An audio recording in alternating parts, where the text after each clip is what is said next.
रक्षाबंधन एक दिव्य बंधन। रक्षाबंधन हा एक असा सण आहे जो फक्त एक धागा नाही तर या धाग्याचे पवित्र जपतो। हा एक धागा म्हणजे भावनांचा, विश्वासाचा आणि रक्षणाच्या वचनाचा मानबिंदू आहे।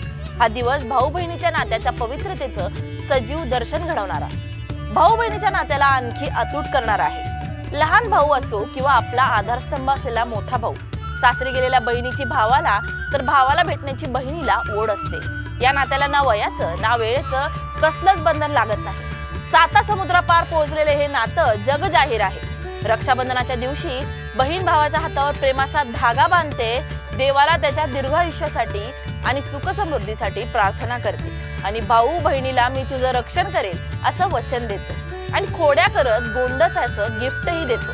परंतु त्यामागे फक्त प्रेमाचा अथांग महासागर असतो। रक्षाबंधन हा फक्त प्रेमाचा एक धागा तर प्रेम, निष्ठा आणि विश्वासाचं दिव्य बंधन सुद्धा आहे।